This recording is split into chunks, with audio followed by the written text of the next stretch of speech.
Joining me now, Jonathan Alter, journalist, author, and MSNBC contributor. Jonathan, you've spent years covering the Middle East, covering this region in Gaza, in Israel.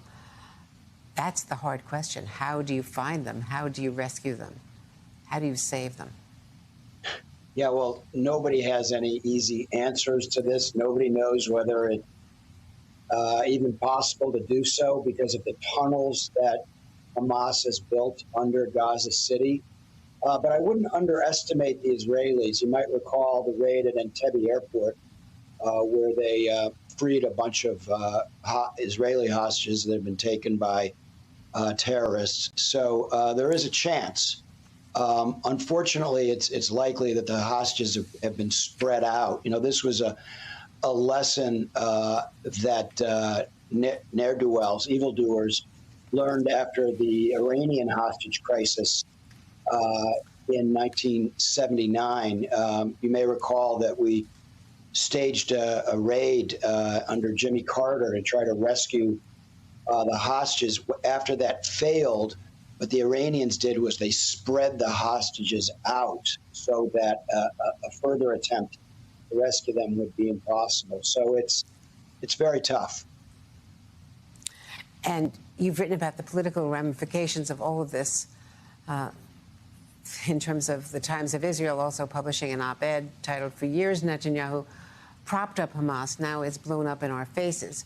They were trying to ignore them, really, after Ariel Sharon, previous prime minister, of course, back in 2005, ordered the withdrawal from Gaza because it was so hard to manage in the face of tremendous opposition from Jewish settlers there.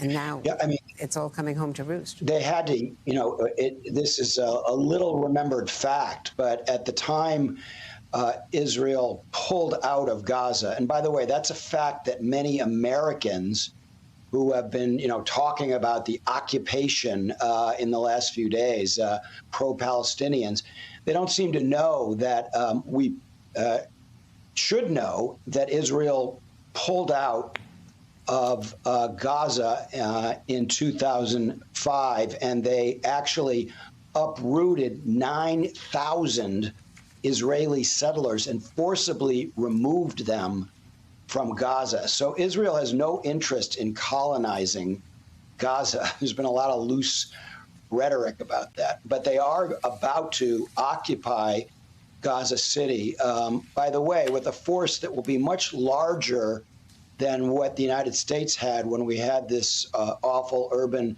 combat in Fallujah during the Iraq War. There have been a lot of comparisons to Fallujah, but we had about 13,000 troops. By the way, there were about 200,000 refugees from Fallujah during the Iraq War.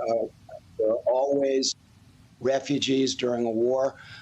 This time, the Israelis will come with overwhelming force. And so they will take Gaza City relatively quickly, despite the fighting underway.